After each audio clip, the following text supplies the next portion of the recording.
بسم الله. السلام عليكم ورحمة الله وبركاته. الإخوان، كنتمنى تكونوا بخير وتكونوا إن شاء الله بصحة جيدة.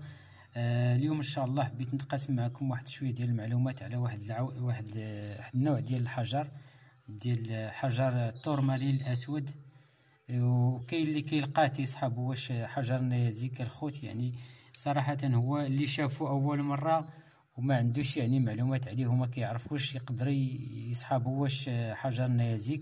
علاش؟ يعني حيت صراحة هو من ناحية الكتلة، الحجم ديالها، يعني الكثافة ديالو ثقيل يعني على الأحجار اللي كتواجد، يعني الأحجار الكريمة اللي كتواجد ولا الأحجار شبه كريمة.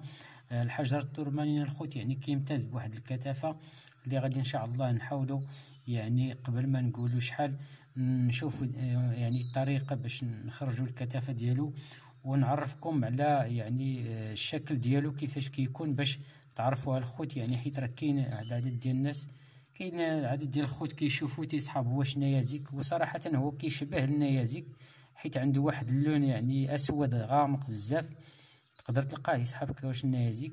وانما هو حجر التورمالين الخوت اللي غادي نعطيكم يعني المعلومات، الطريقة باش تعرفوا واش حجر التورمالين الحقيقي، وتفرقوا ما بين يعني الأحجار اللي يمكن يتشابه ليك بأنه يعني الحجر ديال النيازك.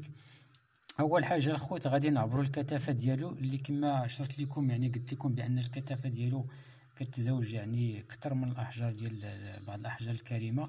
غنديروا واحد التجربة باش نقيسوا الكثافة ديالو بالطريقة يعني اللي معروفة.